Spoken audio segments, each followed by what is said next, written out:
Zaburi 19. Mbingu zatangaza utukufu wa Mungu. Anga ladhihirisha kazi ya mikono yake. Mchana waupasha habari mchana ufuatao. Usiku waufahamisha usiku ufuatao. Hamuna msemo au maneno yanayotumika, wala hakuna sauti inayosikika.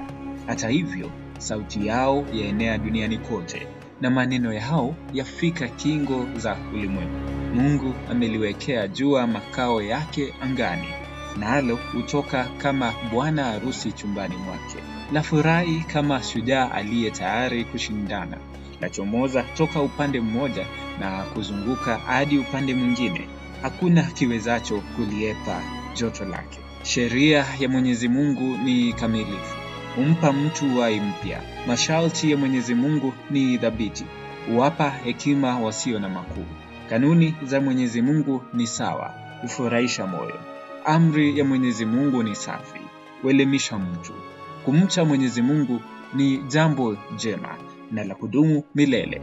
Maagizo ya Mwenyezi Mungu ni sawa, yote ni ya haki kabisa. Yatamanika kuliko dhahabu safi kabisa. Ni matamu kuliko asali safi kabisa.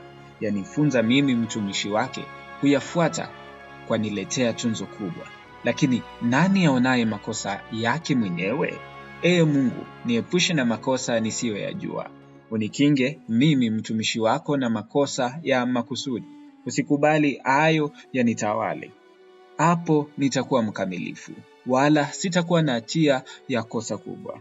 Maneno ya kinywa changu na mawazo ya moyo wangu yakubarike mbele yako, Ee Mwenyezi Mungu, mwamba wangu na mkombozi wangu.